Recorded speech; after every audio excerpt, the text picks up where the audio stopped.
welcome back to my channel. This is Vanessa coming to you straight from Wonderland. Today's video, I'm going to be calling this series Scattered Thoughts because this was a thing I learned the other day while watching the Mile Higher podcast with Kendall Ray and Josh Eldor. They were talking about ancient Egypt and how possibly the Egyptians could have had electricity. I had never heard that theory before. So I wanted to dive in a little deeper to that. So I just did some quick research. It's kind of blowing my mind, but I just wanted to share it with you. The thoughts are not all there. So that's why we're calling this Scattered Thoughts. But yeah, I just feel like this stuff that I've researched has made me have a lot of questions, and maybe you have answers or thoughts or theories. So yeah, here are my scattered thoughts on the Great Pyramids of Giza and how they might even be connected to Nikola Tesla. Let's get into it. So let's start by talking about the Great Pyramids of Giza a little bit. So personally, I feel like I know I've heard the theories of how they were made, and that's kind of how what I was always stuck on is these blocks were so huge and they would have to move like so many every second in order to get it finished in the time frame, and how the hell did they do it, and did aliens help, and maybe there were magnets and stuff. So I was really focused on the pyramids themselves and how they were built, but not actually what their purpose was, if that makes sense. I was pretty much on the same boat as everybody else, thinking that they were tombs for kings and queens, I guess, and the rulers. Maybe not so much.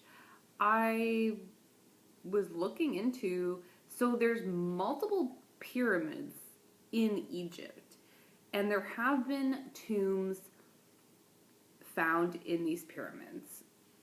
King Tut, for example. However, I couldn't find a straight answer as to whether any tombs were actually found in the Great Pyramids of Giza. Like, you know the ones I'm talking about. The pyramids, the natural wonder of the world. No, it's not a natural wonder. They're definitely built. That would be crazy if, like, naturally these huge pyramids just formed perfectly. That would be insane. Anyway, so why are these pyramids here? We haven't really found anything in the Great Pyramids to prove that they are a sarcophagus, or that prove that they're a tomb. They found a sarcophagus in one room, but not what you would expect. I'll get a little into that a little more, but yeah, we're kind of still trying to figure out what they used them for. Recently, even people were thinking maybe it was to store grain, like a grain shaft and stuff, but I don't know how much credence they're giving to that one. But I'm going to get into this one of the pyramids potentially being a power generator. The Egyptians are next level. Alright, so to start, the pyramids were once covered in white polished limestone. So this reflected the sun, but also kept the inside of the pyramid perfectly insulated. As well, dolomite was used on the inner surfaces of the pyramid, which is known to increase electrical conductivity. Then granite was used to line the passageways and the underground tunnels. And granite contains high amounts of quartz. And quartz is a well-known conductor of piezoelectricity, which occurs as a result of stress or pressure. Piezoelectricity occurs as a result of stress or pressure. So, basically, the granite ionizes the air inside the pyramid, creating a chemical reaction which increases the conductivity of electricity. When such electrons are given the chance to bypass sections of rock via metal wire, quite large currents can flow. So, an interesting thing, wires, what? Yeah, so in 1993, they found this previously unknown, unexplored, inaccessible room within the pyramid. They ended up calling it the Queen's Chamber, even though we're not entirely certain that that's what it was. But inside that room, they found a copper wire as well as instructions on the ground, which pretty much looked like a diagram for wiring. So interesting. And then not far from the pyramids is something called the Serapeum. This is northwest of the Great Pyramids. And the Serapeum contains 20 granite boxes, each weighing about 100 tons. That's big, y'all. I'm pretty sure a ton is 1,000 pounds. 1,000, that's just like, each weighing 100 tons.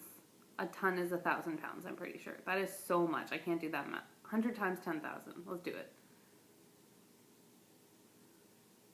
How many zeros is 100? Was that like a million? No. 10 million. Is that 10 million tons? Oh my god. I'm so bad at mental math. I don't know. Whatever. But the whole thing about these granite boxes inside the Serapeum is that they don't fit. They're too big to fit through the entranceways or the passages. Like, you can't. It's too big. So basically, the granite boxes were built into the structure. The structure was built around the boxes. And basically what people think is that these giant granite boxes were batteries, because a battery needs to be entirely made of the same substance throughout, so there's no interruption in the magnetic field. So interesting. Why would they just have like 20 solid granite boxes in this Serapeum? That's very interesting. But anyway, back to the Queen's Chamber in the Great Pyramid. So basically, if those granite boxes are acting as a battery requires a metal, such as copper, to create the chemical reaction known as potential difference. And remember, they found this copper wiring in the Queen's Chamber. So basically, electric current runs through the wire, and the coil will produce a short-range magnetic field. Add a second coil, and the power is transferred from one coil to the other. So basically, a windowless room with copper wiring could create a high potential on one wall, which transfers to the lower potential on the other wall. This releases electromagnetic energy into the confined space, aka the Queen's Chamber. So, basically, but in order to get all this energy going, we do need a source, a catalyst for generating the energy. So, the pyramids are actually geographically located on top of underground rivers and aquifers. So the piezoelectricity that we mentioned earlier, that's due to stress or pressure, this electricity can be harnessed from the power of the current as the water flows. And there's even proof that thousands of years ago, the Nile may have ran straight past the pyramids. So, how does the pyramid work as a power generator? So basically, the water is the source of the power, and it would travel up the limestone and be absorbed into it. And potentially the water traveled via tunnels from the underground aquifer. I've seen other people that say they might be, like, what people who think they might be grain storage. It might be a grain chute, or grain elevator, shaft, whatever. No, I don't know. That one, maybe I need to read more into that. Maybe we'll do an episode on the pyramids being a grain storage, but I haven't heard as much about that one. So, water travels up the limestone and is absorbed into it. Then the quartz and the tunnels would be subject to the stress or the vibration, creating piezo electricity. The high force speed and pressure of the water, electromagnetic energy is generated by the materials within the structure, and energy is conducted upward to the top, where there's a now missing capstone on top of the pyramid. So the electromagnetic field at the base of the pyramid would rise to the upper layers with these chemical reactions. And there was speculation that the capstone was made out of gold. So this would have created a conductive path to be directed upwards into the ionosphere. So basically, through all these series of chemical reactions from the materials inside the pyramids, there's energy going from the top to the bottom of the pyramid out through the top of this gold capstone and just creating energy all around. So the pyramid's just shooting out energy. What are we going to do with it? So the frequency released from the pyramid would need to be matched in the surrounding area. So this is where Egyptian obelisks come into play. I'll include some photos, but you know what I'm talking about. The Washington Monument is shaped like an obelisk. That's what I'm talking about. They would have been a little shorter, but they were super tall granite, and they were shaped like the Washington Monument. And they may have had quartz on the top that would have acted like receivers. So basically, the pyramids creating all this energy, shooting out the top capstone. It's in the air, and basically the obelisks, these granite obelisks with quartz tops, are acting as receivers of this energy. So in Egypt, there were 28 obelisks built. 8 are left today. And there's also there's Egyptian obelisks found not only in Egypt. There's some in Rome, London, New York, Paris, places all over the world. And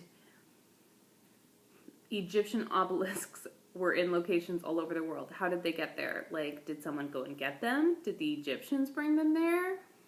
What was the deal? So basically, the theory is that they were putting these obelisks all over the world, these basically electric energy receivers, to create a global power distribution network. So they were pretty much setting up like Wi-Fi in ancient Egypt. This was potentially 10,000 years ago.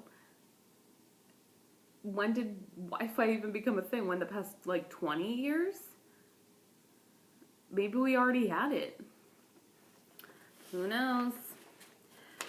So there's some people who say inventor and engineer Nikola Tesla was obsessed with these pyramids. There's others that say he never even mentioned the pyramids in his work, so who knows, but you can definitely see the influence of the Great Pyramids in Tesla's work and his inventions. So just a brief little summary. So Tesla was born in 1856 in present-day Croatia, and he died in 1943 in New York City. He's best known for his contributions to the design of the modern alternating current supply system and for his ideas leading to smartphones, Wi-Fi, and more. So, like I said, some people claim that he was obsessed with the idea of the pyramids, and he believed this idea that they were transmitters of energy.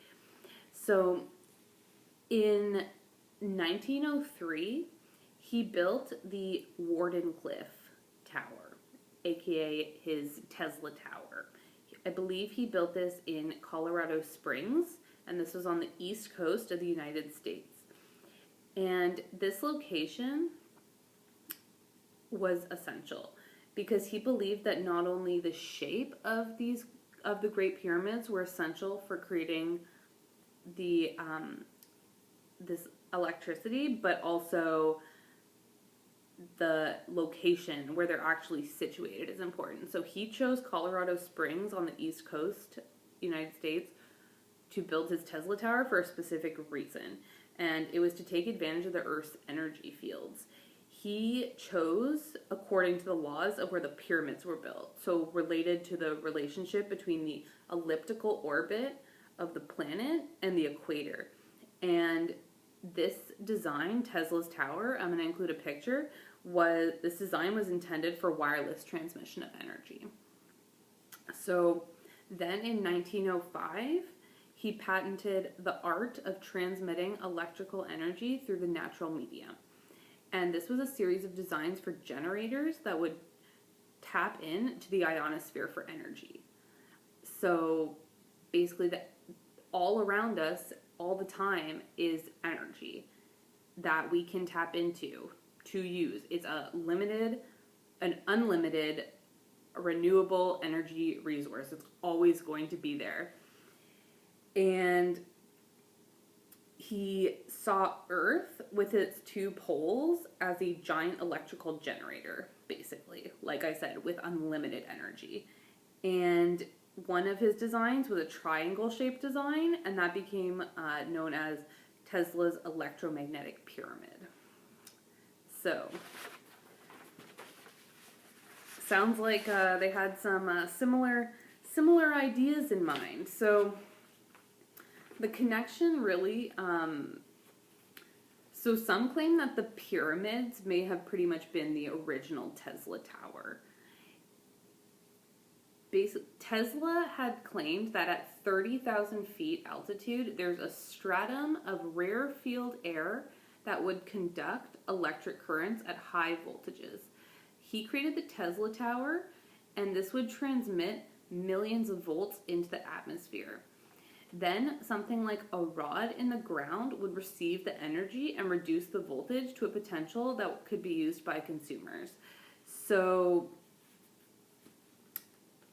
yeah, that was a lot of science there for a moment. But basically, Tesla's inventions really,